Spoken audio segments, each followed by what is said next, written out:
Halo, selamat pagi. Ya, alhamdulillah kita bisa berjumpa dengan kalian semua ya. Assalamualaikum warahmatullahi wabarakatuh. Nah, pada kesempatan kali ini Bu Ranti akan menjelaskan tentang materi ramalan atau forecasting. Ya, ini ya. Oke, nah kemarin sudah saya jelaskan apa itu ramalan. Jadi di sini kalau di dalam manajemen operasi ini tentunya ini bisa nanti dilakukan untuk melibatkan pengambilan keputusan dan memproyeksikan keadaan perusahaan pada waktu mendatang. Oke. Nah, jadi di sini memperkirakan jumlah permintaan, demand, produk konsumen di masa yang akan datang ya. Kemudian, nah, apa ini pentingnya? Yang pertama adalah meningkatkan kompleksitas organisasi. Yang kedua, meningkatnya ukuran-ukuran keberhasilan organisasi dan perubahan lingkungan yang sangat cepat. Sehingga kita membutuhkan kira-kira perusahaan kita ke depannya seperti apa. Oke.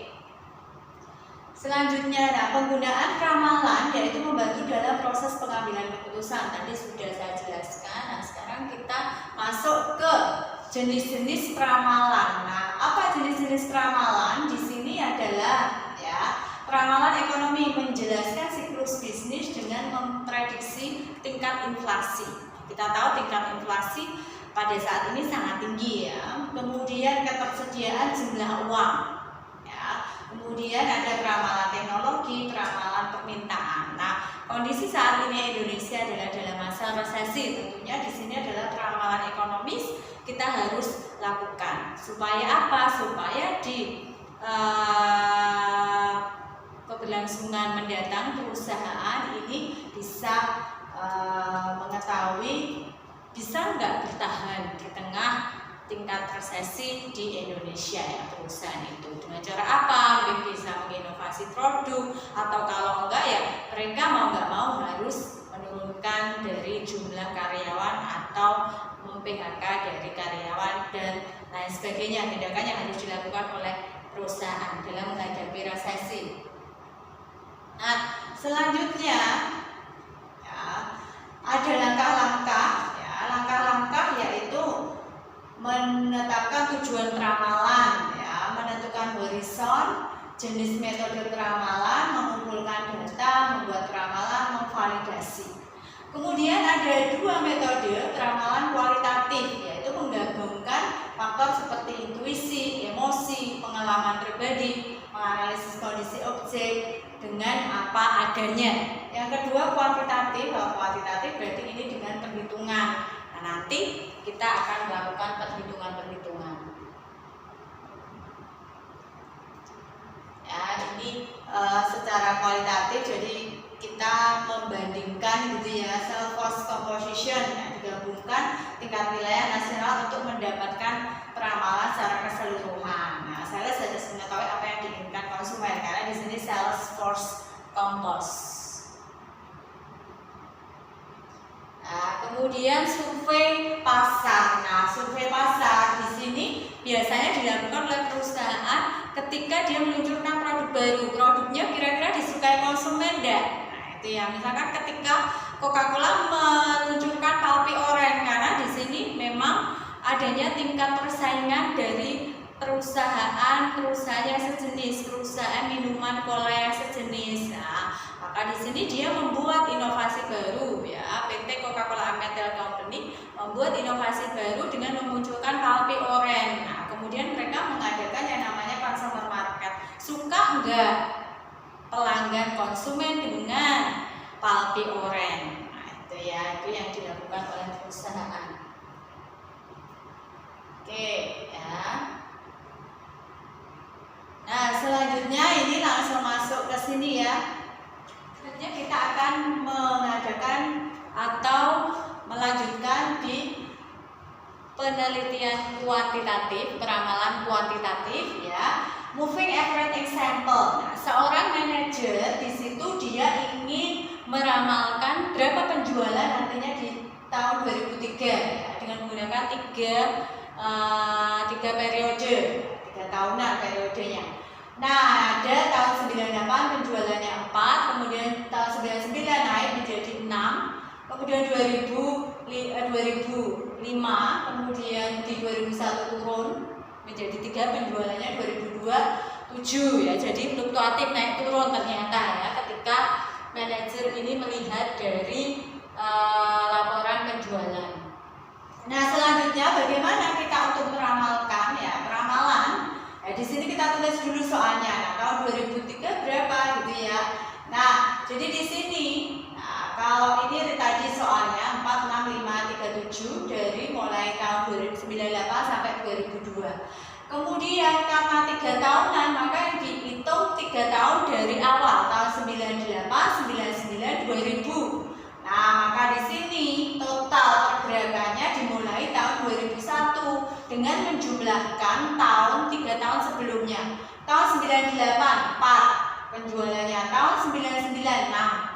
Kemudian tahun 2005. Berarti di sini tinggal rata-rata pergerakannya tahun 2001 itu peramalannya 5. Ya, itu ya yang dilakukan untuk meramalkan penjualan. Selanjutnya, nah berarti di tahun 2002 dulu diramalkan 3 tahun berikutnya gitu ya. Berarti mulai 2000 3 tahun sebelumnya ada di 2001, 2000 dan 99. Maka di sini 6, 5 dan 3 14. Jadi di sini rata-ratanya 4,66. Ya, untuk rata-rata penjualan yang diramalkan. Kemudian baru kita hitung di 2003. Nah, di sini pada 2003, ini 2001 sudah ya, 2002 sudah, 2003 berapa? Nah, jadi di sini juga sama. Ya, di sini berarti 3 tahun sebelum 2003, berarti ada 2002, 2001 dan 2000. Maka di sini ada 5 penjualan tahun 2000, 3 penjualan di 2001 dan 7 2002. Maka di sini moving average-nya adalah 5. Jadi ketika meramalkan di tahun 2003 maka penjualannya ada 5 ya, tingkat sales. Oke, sehingga kalau bisa digrafikan ya, digrafikan naik turun ya seperti ini ya. Ini forecastingnya ya, kalau dilakukan dari tahun 98 sampai 2000 ini actualnya naik turun, ini fluktuatif. Tapi kalau diramalkan ya ini bisa, karena tadi menggunakannya tingkat rata-rata pergerakan maka bisa konsisten, signifikan gitu ya. Oke, nah yang kedua tadi kita mengenai moving average. Yang kedua itu kita bahas mengenai jenis pola data ya. Jenis pola data, jadi di sini adalah pola penjualan ya. Tadi penjualan naik turun ya. Ada yang data siklus horizontal. Nah, ini horizontal ya, naik turun tapi tidak terlalu signifikan gitu ya. Kemudian pola data musiman ya. Contohnya apa Bu? Ketika penjualan mendekati hari raya biasanya tinggi bahan pokok gitu ya, maka ini tingkatnya tinggi. Atau perusahaan untuk perusahaan baju gitu ya, nah konveksi mendekati hari raya maka akan tinggi, apalagi penjualan baju muslim karena semua orang ya di sini diidentikan kalau Lebaran ya bajunya baru, sepatunya baru gitu ya. Nah, perabotnya rumah tangga juga baru, maka di sini pola musiman ya. Oke. Nah, selanjutnya adalah macam pola produksi ya. Tadi pola ada bergelombang, ada yang konstan gitu ya, horizontal. Nah, apa itu macam pola produksi? Yang pertama kita bahas mengenai pola produksi konstan. Konstan berarti seimbang, horizontal. Di sini jumlah produksi yang dihasilkan selalu sama dalam setiap waktu gitu ya. Setiap terjadi produksi di bawah permintaan, ya kalau produksi di bawah permintaan maka di sini nanti akan ditutup dengan persediaan dengan melakukan subkontrak. Demikian pula sebaliknya terjadi produksi di atas permintaan, nah perusahaan harus menanggung biaya simpan dan persediaan. Ya, artinya di sini konstan, misalkan per bulan nih yang diproduksi 1000 unit, ya maka di sini ketika ada lonjakan permintaan ya dia harus lembur, ya, misalkan 1.500, berarti yang 500 ditutupi dengan tenaga subkontrak ya, atau persediaan. Tapi kalau misalkan kurang, berarti misalkan hanya 500 nih permintaannya, pada produksi tiap bulan dilakukan 1000 tiap bulan, maka di sini kita harus menanggung biaya simpan yang 500 disimpan di gudang menghasilkan biaya simpan, gitu ya. Oke, nah kebaikannya, jumlah produksi ini sama, konsisten, biaya penyimpanan ini murah, kemudian adanya ketenaga kerjaan, ya tetap bekerja, ya karena tidak naik turun, ya ini tetap bekerja konsisten untuk sumber daya manusianya atau karyawannya. Nah, kekurangannya, fluktuasi penjualan yang ada dalam perusahaan akan berpengaruh langsung kepada tingkat persediaan yang ada dalam perusahaan yang bersangkutan. Nah, ini ya. Yang kedua, pola produksi bergelombang. Nah, yaitu jumlah produksi setiap waktu mengikuti fluktuasi permintaan. Apabila permintaan di atas kapasitas, perusahaan memenuhi dengan kerja lembur. Jadi tergantung permintaan. Oh, permintaannya 1000 dibuatkan 1000, permintaannya 100 ya dibuatkan 100, gitu ya. Kemudian kebaikannya ada stabilitas produksi. Produksi selalu berubah ya, mengikuti tingkat penjualan. Biaya penarikan dan pelepasan tenaga kerja rendah. Nah, contohnya adalah ketika mendekati musim lebaran. Nah, misalkan ini parcel ya, untuk produksi parcel ya sudah, berarti kita merekrut tenaga baru. Nah, bikin kue misalkan, catering kue gitu ya. Nah, itu berarti merekrut tenaga baru waktu mendekati lebaran. Nah, berarti di situ ya kita butuh. Ya, kalau enggak ya sudah kita lepas. Jadi tenaga kontrak saja. Kalau pola produksi konstan ya tenaganya ini ya karyawannya tetap, karena dia harus bekerja tiap hari menghasilkan produksi yang sama. Ya, bedanya itu. Kemudian kekurangannya tidak ada persediaan, habis. Ya, kita buat ya habis karena tergantung permintaan konsumen saja. Nah, yang ketiga, pola produksi moderat. Nah, di sini adalah kombinasi antara pola produksi konstan dan bergelombang ya, yaitu jumlah produksi dalam periode tertentu konstan dan dalam periode tertentu naik. Ya, ini ya, jadi di sini ini adalah untuk menutupi kelemahan yang ditimbulkan konstan dan gelombang. Nah, faktor apa yang harus dipertimbangkan? Pola penjualan ya, kemudian kapasitas produksi dan pola biaya. Nah, tadi muncul Bu, ada biaya simpan, biaya subkontrak gitu ya. Nah, biaya simpan tadi, kalau memang permintaannya sedikit sedangkan kita produksinya banyak ya harus disimpan di gudang, maka menimbulkan biaya simpan. Karena kelebihan produksi di atas permintaan. Nah, ini hanya terjadi, diingat-ingat, ini hanya terjadi di pola produksi konstan dan moderat saja. Selanjutnya biaya lembur. Nah, biaya lembur ini adalah dikeluarkan kalau memang banyak permintaan, di atas kapasitas produksi normal. Misalkan tadi pada pola produksi konstan 1000 dihasilkan, tapi permintaan 2000, maka yang 1000 kita undang tenaga kontrak atau tenaga lembur ya. Biaya subkontrak ini hampir sama dengan tadi, karena memang permintaan ini di atas kapasitas produksi. Selanjutnya biaya pertukaran tenaga kerja ya, ini ya harus dikeluarkan untuk merekrut tenaga kerja karena produksi mengalami kenaikan. Jadi kalau mengalami kenaikan bisa tenaga kerja lembur, subkontrak ya. Kalau lembur berarti karyawan tetap, ini kita kasih tambahan waktu, kita beri insentif lemburan. Kalau subkontrak ya kita ambilkan dari luar, atau tenaga kerja perputaran. Jadi misalkan di sini bagian pabrik A kita minta untuk membantu di pabrik B gitu ya. Nah, selanjutnya kita mulai masuk ke perhitungan. Nah, nanti tolong lebih Selanjutnya kita akan latihan soal gitu ya. Nah, di sini ada soal ya. Perusahaan di sini menghadapi penjualan. Nah, pada pola produksi konstan, perusahaan akan memproduksi 10.000 unit tiap kuartal.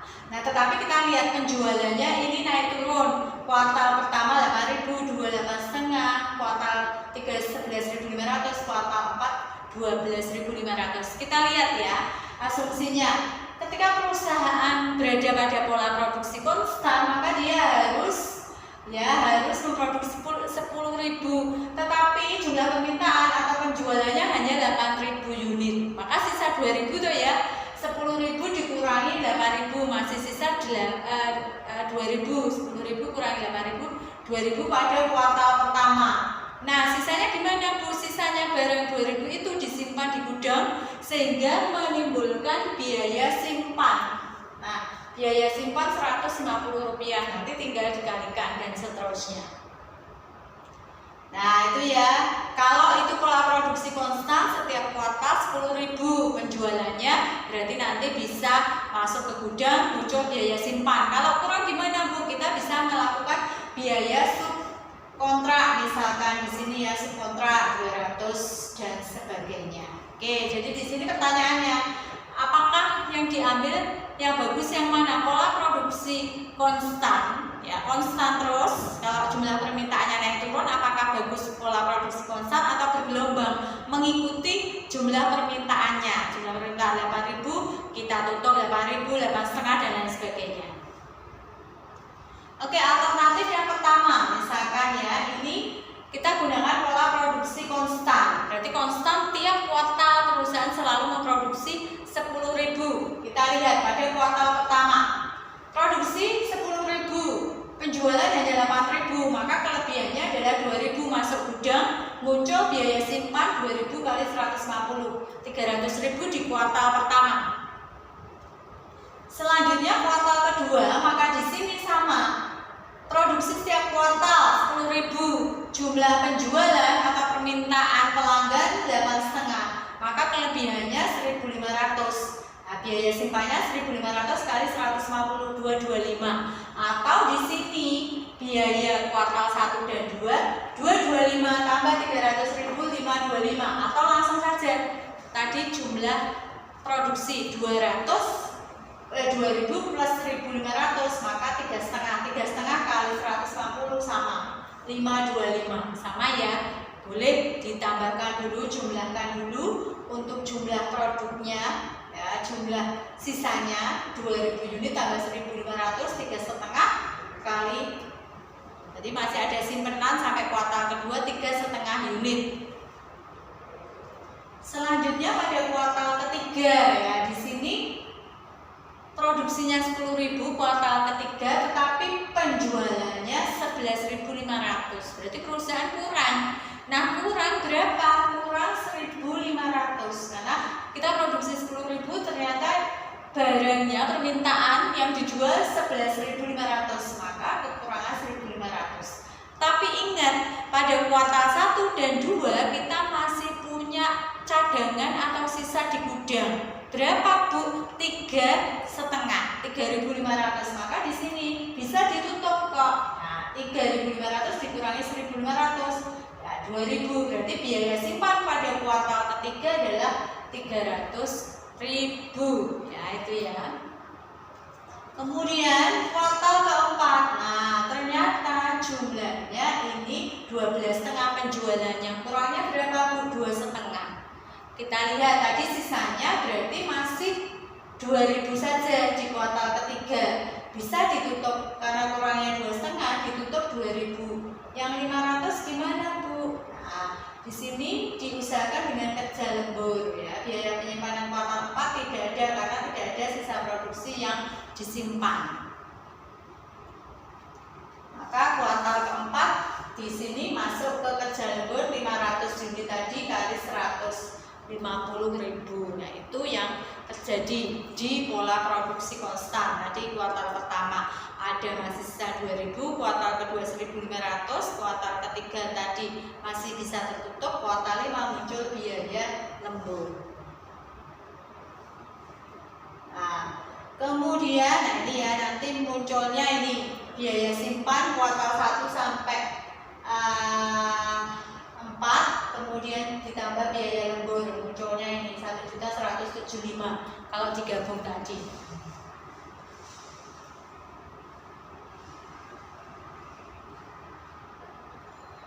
Ini sudah ya. Oke, perbandingannya oke ini.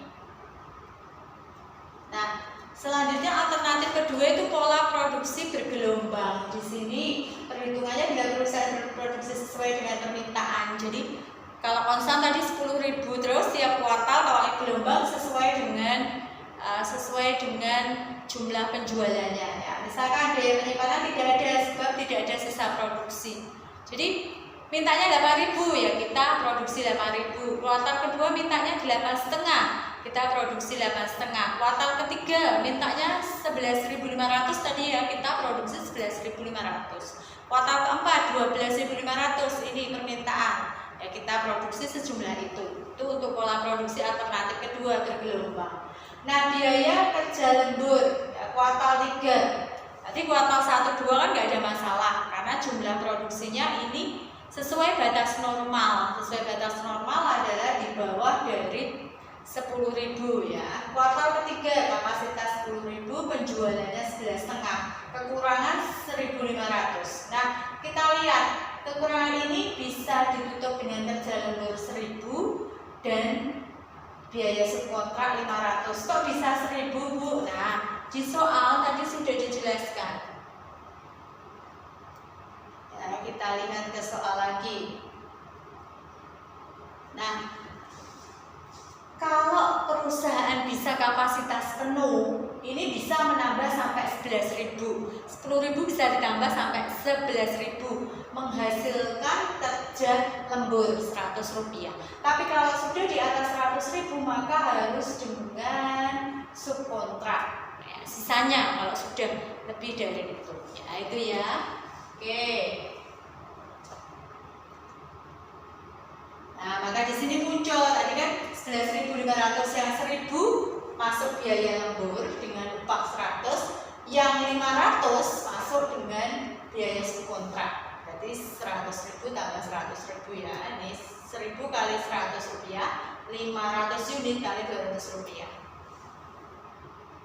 Itu kuartal 3. Kemudian kuartal keempat. Nah, ini ya, kapasitas produksi mesin hanya 10.000, penjualannya 12,5, kekurangannya 2,5. Ini sama kayak tadi.